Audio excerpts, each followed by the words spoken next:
How to make a ground chicken sweet potato skillet. Let's get into it. You want to cook about a pound of ground chicken or turkey until it's no longer pink. Don't forget to break up the meat as it cooks. When your chicken is no longer pink on the inside, we're going to start adding our spices and seasonings. So add 2 taste salt and pepper, 2 taste onion powder and garlic powder, and to taste cayenne, cumin, and chili powder.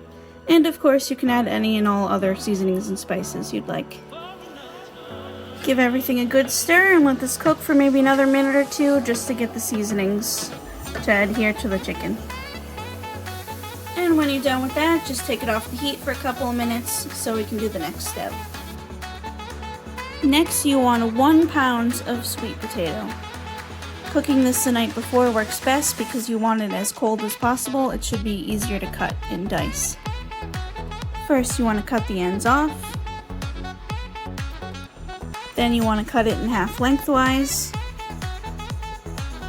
At this point, it should be easy for you to peel the skin off. You don't have to throw away the skin. You can eat it or whatever you want, or you can throw it away if you really don't want it, up to you. Dice your sweet potato in 1/2 inch thick pieces, about bite size, a little bit less smaller. Add your diced sweet potato to your ground chicken mixture. Also add 1 15-ounce can of rinsed and drained black beans. Put this mixture back onto the stove and gently mix and stir until everything is nice and hot again.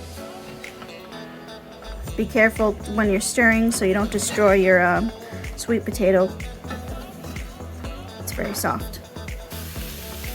When everything's nice and hot, you're going to try to, as evenly as possible, sprinkle on 1 cup of cheddar cheese or cheese of choice on top. Then you want to cook it until the cheese is nice and melted. I also added some mozzarella as well. You don't have to have your stove on full blast, just let it heat up a little until the cheese melts. If you're using a pan that has a cover on it, that also helps a lot. When your cheese gets fully melted, take it off the heat and let it rest for about 5 minutes. You have the option of serving this over cauliflower rice or regular rice. I made rice pilaf. And also a second option is any type of vegetable you like. I made corn and carrots. Enjoy!